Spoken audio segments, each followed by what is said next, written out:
The Autobiography of C.H. Spurgeon, Chapter 87, Westwood. We have often been advised to rise from Nightingale Lane to higher ground, to escape a portion of the fogs and damps which hang around always over our smoky city. In the good providence of God, we had been led to do so, and we are now upon the southern heights. We did not seek out the place, but it came into our hands in a very remarkable manner, and we were bound to accept it. We have left the room which has been so long our study, and the delightful garden where we were wont to walk and meditate. Not without many a regret have we transferred our nest from our dear old home to the hill of Beulah. What a type of our departure out of this world is the removal from an abode in which we have lived for years. Many thoughts have thronged our mind while we have been on the wing from the spot where we have dwelt for more than 20 years. CHS in Spurgeon's Illustrated Almanac for 1881. Concerning the removal from Helensburgh House to Westwood, Mr. Spurgeon often said, "I did not arrange it myself.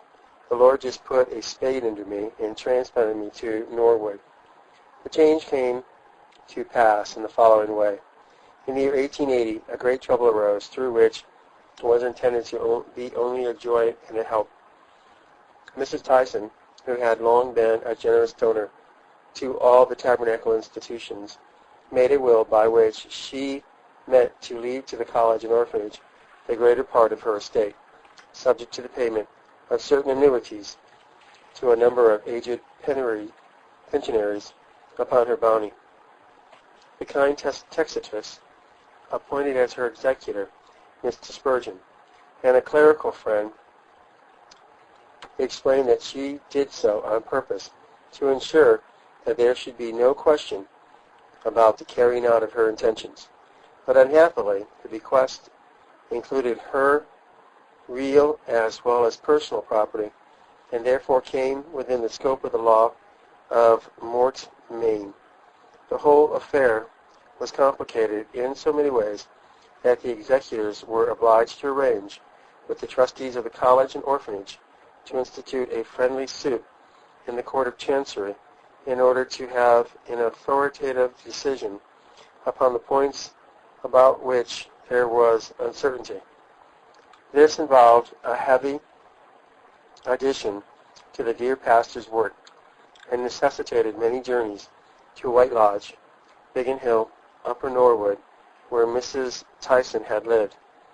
After the executors had paid one of their periodical visits, Mr. Spurgeon suggested that, before returning home, they should drive as far as the front of the Crystal Palace.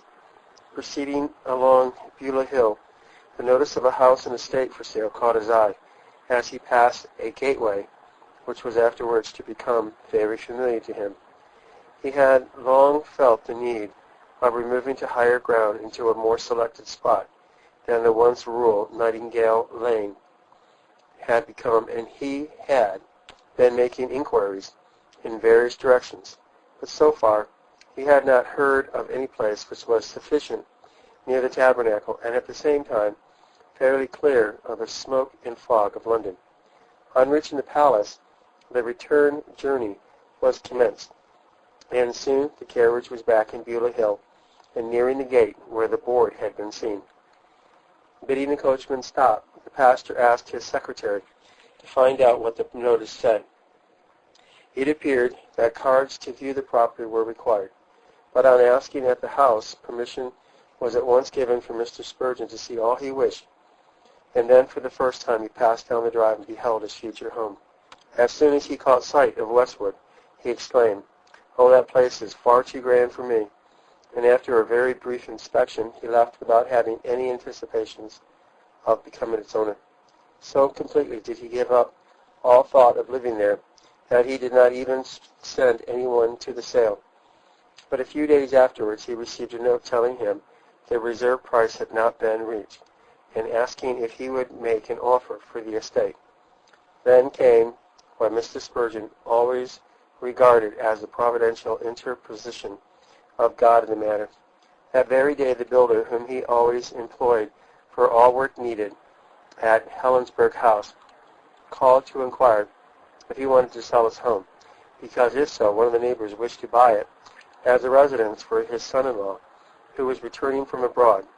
The pastor then mentioned the house he had seen at Norwood and asked, "If I could get this place, anything like what is needed to purchase the other one, I should be glad to make the exchange." A consultation was held as to the price to be asked. A sum was stated and duly reported to the neighbor, who at once said, "I should not think of offering Mr. Spurgeon any less, for I am sure he would only fix a fair value. I will give you a deposit to seal the bargain." The builder soon returned with the message and check, and Mr. Spurgeon said, "I must wait to see if I can buy Westwood, or I should be out of house and home." He drove again to Beulah Hill, found that he could, without difficulty, meet the difference in the price of the two places, and within a few hours the old home was sold and the new one secured, as he always believed, by divine arrangement. The incoming residents at Helen House desired to have some permanent memorial of their predecessor's occupancy of the house. So Mr. Spurgeon wrote the following inscription and had it engraved, fixed underneath a large painted window at the end of the study. "Farewell, fair room, I leave thee to a friend. Peace dwell with thee and all his kin. May angels evermore the house defend. Their Lord hath often been within." In August, the removal took place, and in the next number of The Sword and the Trowel, the editor wrote, "Simple as the matter of change of residence may be, it has sufficed to create all sorts of stories, among which is the statement that Mr. Spurgeon's people have given him a house. My ever generous friends would give me whatever was needed, but as I had only to sell one house to buy another, there was no necessity for their doing so. Having once accepted a noble presentation from them, and having there and then handed it over to the almshouse, it would be by no means be according to my mind to receive a second public testimonial. One friend who heard of my change of residence right generously sent help towards the expense of removal. But beyond this, it is entirely my own concern, and a matter about which I should have said nothing if it had not been for this gossip."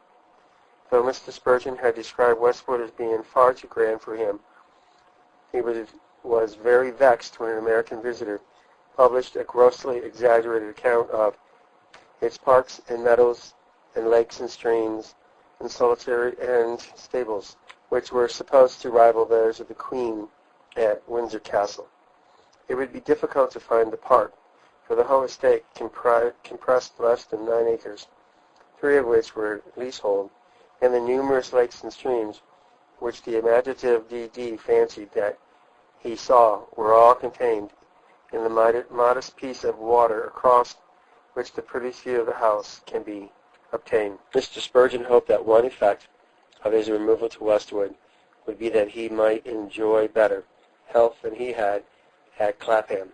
He even cherished the notion that the change would be so beneficial that he would not need to go to Mentone in the winter. But overwork exacted the same penalties in the new home as in the old one. For a time, the hydropathic appliances at the Beulah Spa seemed to afford relief. But by and by, they also failed, and the pastor, in his own expressive way, said that he had resolved to go to heaven as the Israelites crossed the Jordan dry-shod.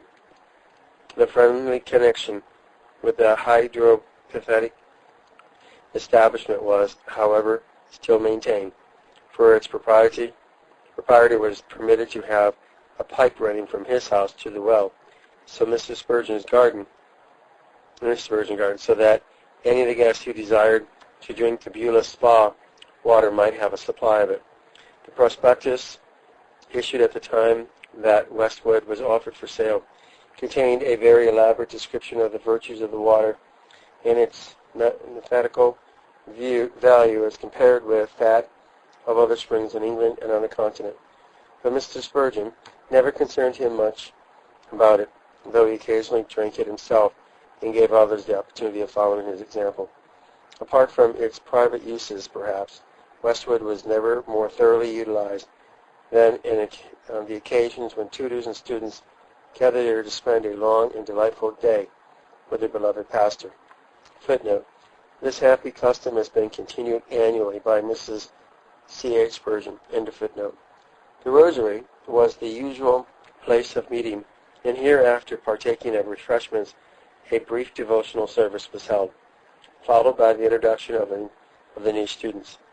The name of nearly every one of them, or something about his previous calling, or the place from which he had come, furnished material for that ready wit with which Mr. Spurgeon brightened all parts of his service, and the freshmen were always warned that the festive proceedings of the opening day were not to be regarded as representative of the rest of their college career, which must be one of real hard work, so that they might derive all possible benefit from the season of preparation for the ministry.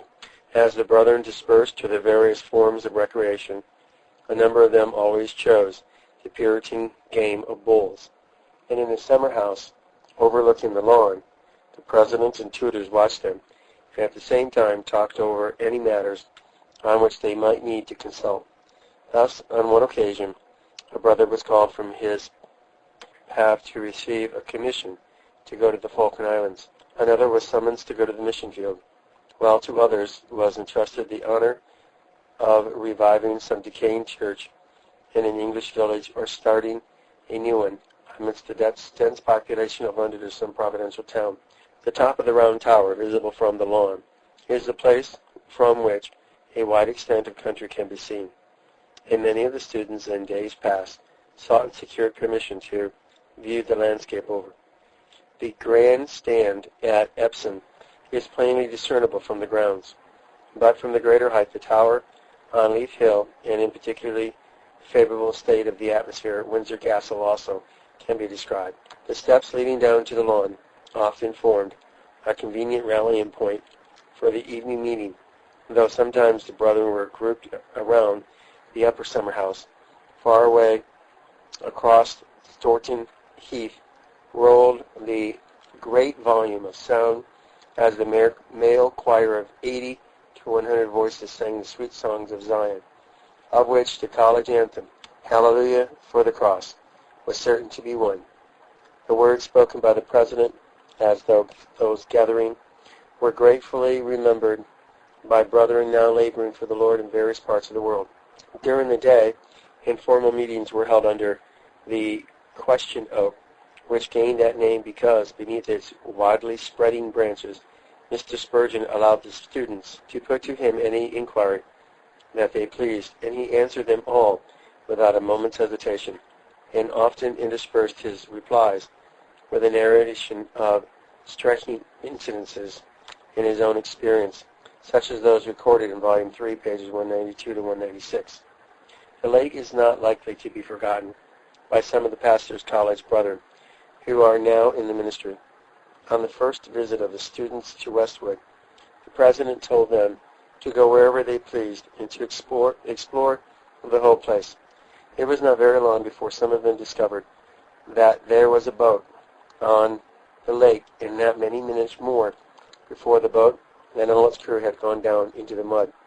Happily, the coachman's cottage was close by, so it became a place of refuge for the shipwrecked collegians who received the sympathetic attentions of their brethren while their garments were being restored to a wearable condition, and they were themselves temporarily clothed with the wardrobe of Mr. Spurgeon and the coachman.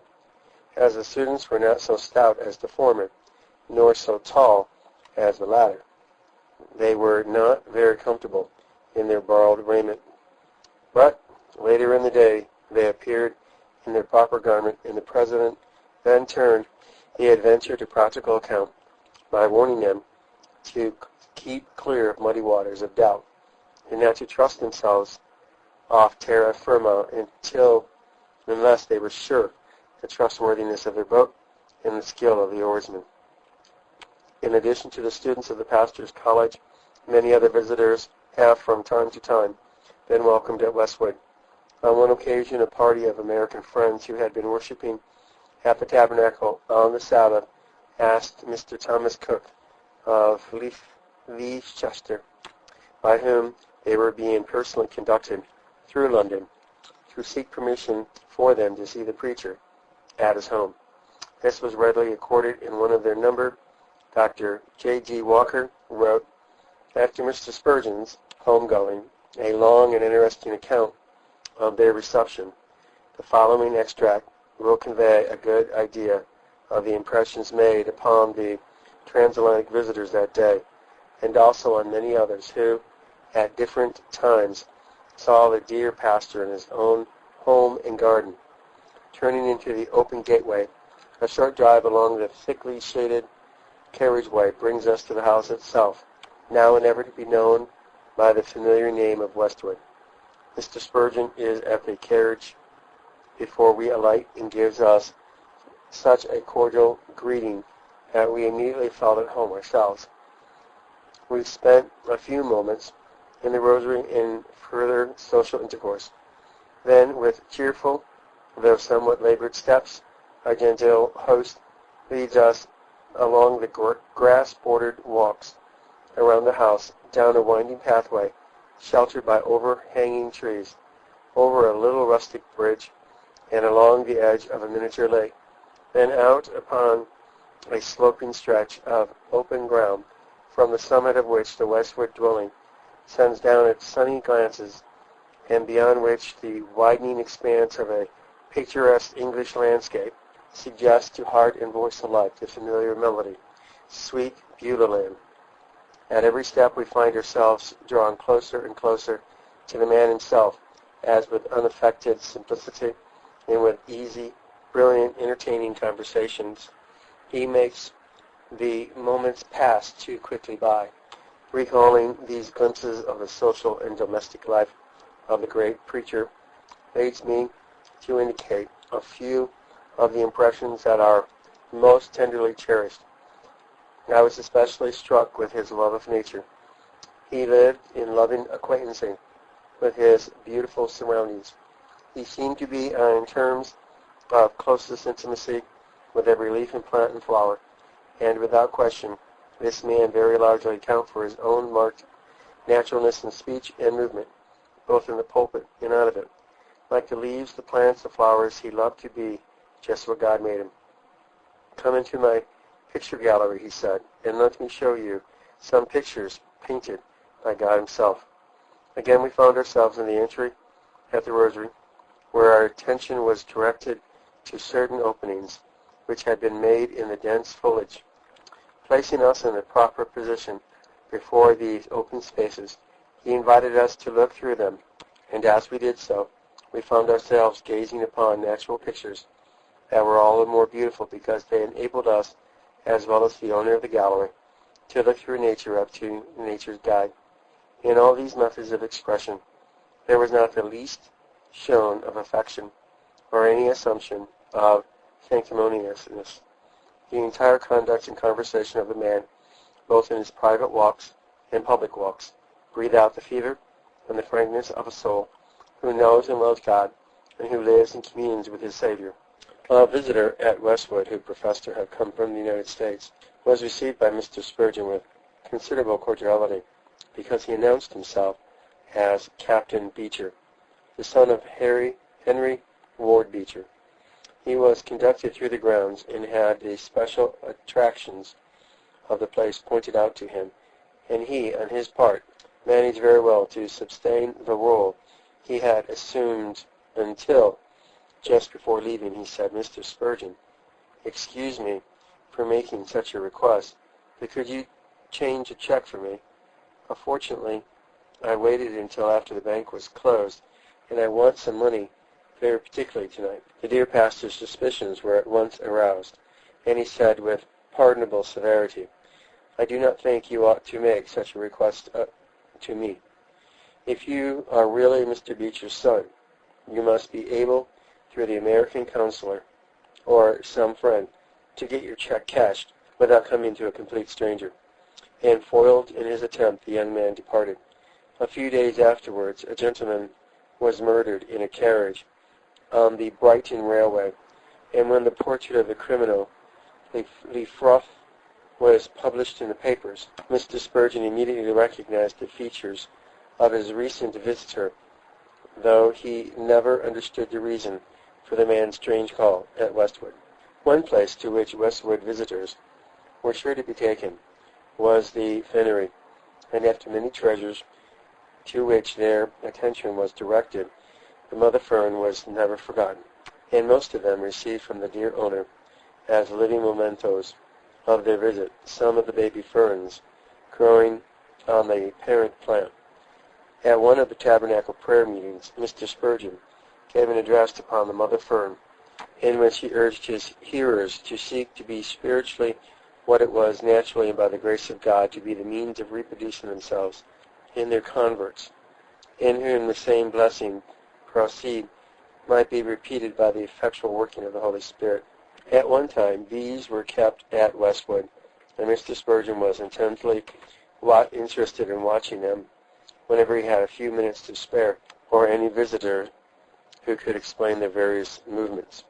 The scientific lecturer at the Pastor's College at that period was Professor Frank Cheshire, a great authority on bees and bee culture, and he was delighted to place his wide knowledge of the subject at the dear President's disposal.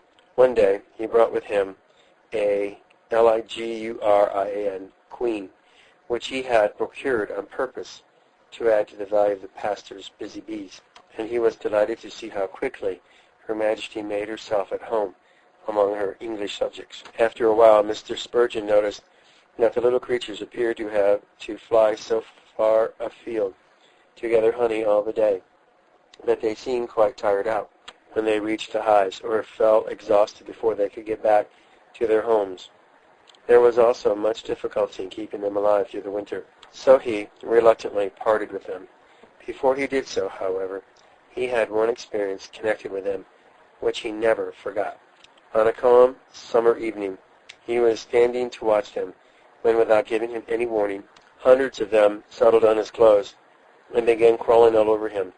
He rushed upstairs, stripped off all his garments, threw them quickly out of the bedroom window, and, marvelous to relate, he escaped without a single sting. One Monday morning, not long after removing to Westwood, the whole household was in a state of consternation because there had been a burglary during the night. On the Sabbath evening, a service had been held in the study, and a small window had been opened for ventilation. It was not noticed at the time for locking up, so it remained open, and made it a comparatively easy matter for a thief to enter. He did not get much for his pains, and his principal blunder almost led to his arrest. Mr. John B. Gow had given to Mr. Spurgeon a valuable stick as a token of his affection. This was almost the burglar's booty, and after hammering out of shape the gold with which it was adorned, he offered it for sale at a pawnbroker's in the Borough. It was possible still to read C.H. Spurgeon in the precious metal, so an assistant was dispatched for the police, but before they arrived the man decamped and was not seen again. Annoying as the incident was, the pastor always said that he was decidedly a gainer by the transaction. With the amount he received for the battered gold, he bought some books which were of more use to him than the handsome stick would ever have been. Then the trustees of the orphanage felt that, as he was the treasurer of the various institutions and often had money and documents of value belonging to them in his possession, he ought to have a safe in which to keep them, so they presented one to him. The burglar had thrown down in the study a number of lighted matches, and the newspapers in various parts of the room were set on fire, so that a great conflagration might easily have resulted if the Lord had not graciously prevented such a calamity. Thankfulness for this providential escape was followed by the recollection that, since the transfer of the property from the former owner, the premises had not been insured, so the loss in case of fire would have been serious. That neglect was speedily remedied, and by means of electric bells and other arrangements, special protection was provided for the future. News of the burglary was published in various papers with considerable exaggeration, and perhaps as the result of the publicity thus given, Mr. Spurgeon received a letter purporting to have been written by the thief, and it bore so many marks of being a genuine epistle that it was really believed that it came from the man himself. Among other things, he said that he didn't know it was the hoofman who lived there, for he would not have robbed him, and put the very pertinent question, "Why don't you shut your windows and keep a dog?" From that time dates the entry to Westwood of Punch, the pug, concerning whom his master testified he knew more than any dog ever ought to know. One Thursday evening, when preaching at the Tabernacle, Mr. Spurgeon introduced his canine friend into the sermon and turned to good account his pungent propensity. I think that I have heard preachers who have seemed to me to bring out a doctrine on purpose to fight over it. I have a dog that has a rug in which he sleeps, and when I go home tonight, he will bring it out and shake it before me. Not that he particularly cares for his rug, but because he knows that I shall say, "I'll have it," and then he will bark at me and in his own language say, "No, you won't." There are some people who fetch out the doctrine of grace just in that way. I can see them trotting along with the doctrine of election just in order that some Arminian brother may dispute with them about it, and that then they may bark to him. Do not act so, beloved. In many of his letters from Mentown, Mr. Spurgeon mentioned his dog. A few extracts will show how fond he was of the intelligent creature. I wonder whether Punji thinks of his master. When we drove from the station here, a certain doggie barked at the horses in true pugilistic style, and reminded me of my old friend. Punji sending me his love pleased me very much. Poor doggie, pat him for me, and give him a tidbit for my sake. I dreamed of old Punch. I hope the poor dog is better. Kind memories of all, including Punch. How is he getting on? I rejoice that his life is prolonged, and hope he will live till my return. May his afflictions be a blessing to him in the sweetening of his temper. Tell Punji master is coming. Punji, on his part, was very much attached to his dear owner, except when Mr. Spurgeon had the gout, and then the old dog would not go near the poor sufferer. The faithful friend in the time of affliction was Punch's son, Gyps. He was not as wise as his father. Indeed, he was often called a stupid creature, and his master made a telling illustration out of his folly at barking at thunder. The paragraph may fittingly end the present chapter, for it shows how Mr. Spurgeon employed in his Lord's service even the slightest incidents that occurred in his own home. On that occasion, he wrote, "The first time our young dog heard the thunder, it startled him. He leaped up, glazed around in anger, and then began to bark at the disturber of his peace. When the next crash came, he grew furious and flew around the room, seeking to tear in pieces the intruder who dared thus to defy him. It was an odd scene, the yelping of a dog pitted against the artillery of heaven. Poor foolish creature, to think that his bark could silence the thunderclap or intimidate the tempest. What was he like? His imitators are not far to seek. Among us, at this particular juncture, there are men of an exceedingly doggish breed who go about howling at their master. They endeavor to bark the Almighty out of existence, to silence the voice of his gospel, and to let him know that their rest is not to be disturbed by his warnings. We need not particularize. The creatures are often heard and are very fond of public note, even when it takes an unfriendly form. Let them alone. They present a pitiful spectacle. We could smile at them if we did not feel much more compelled to weep. The elements of a tragedy are wrapped up in this comedy. Today they defy their Maker, but tomorrow they may be crushed beneath his righteous indignation. At any rate, the idea of fearing them must never occur to us. Their loudest noise is vocalized folly. Their malice is impotent Their fury is mere fume. He that sitteth in the heavens shall laugh. The Lord shall have them in derision. End of chapter 87. Having been read by Peter John Priest, is also known as Brian Dean. None of my audios are copyrighted. Please feel free to make as many copies as you desire to the glory of God.